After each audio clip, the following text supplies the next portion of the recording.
ఎందుకంటే పూర్వజన్మార్జితమైనటువంటి ఆ దుష్కృతం అంతా కూడా వీపు మీద మనం మోసుకొచ్చుకుంటాం. ఏదైనా వీపు మీదనే పెట్టుకొని మోసుకొని తీసుకొస్తాం. అలాగా పూర్వజన్మార్జితమైనటువంటి ఆ సంచితం అనేటటువంటి ఆ పాపము ఆ వీపు మీద ఉంటుంది కాబట్టి వీపు మీద 2 దెబ్బలేస్తే కొంచెం కొంచెం తగ్గుతుందిరా, ఎందుకు చెంపల మీద కొడతారు అట్లాగా అని అంటారు.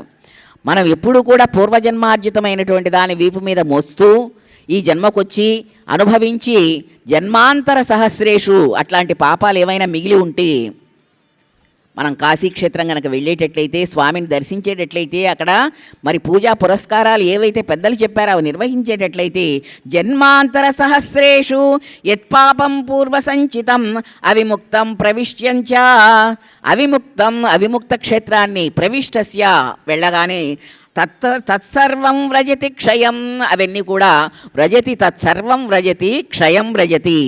కాబట్టి అవన్నీ కూడా పోతాయి. అందుకనే మన వాళ్ళు అన్నారు, జీవితంలో ఒక్కసారన్నా కాశీ వెళ్ళి రండి, మానవ జన్మను భరించాము, ఎంత పుణ్యం చేసుకుంటే వస్తుందండి ఈ జన్మము.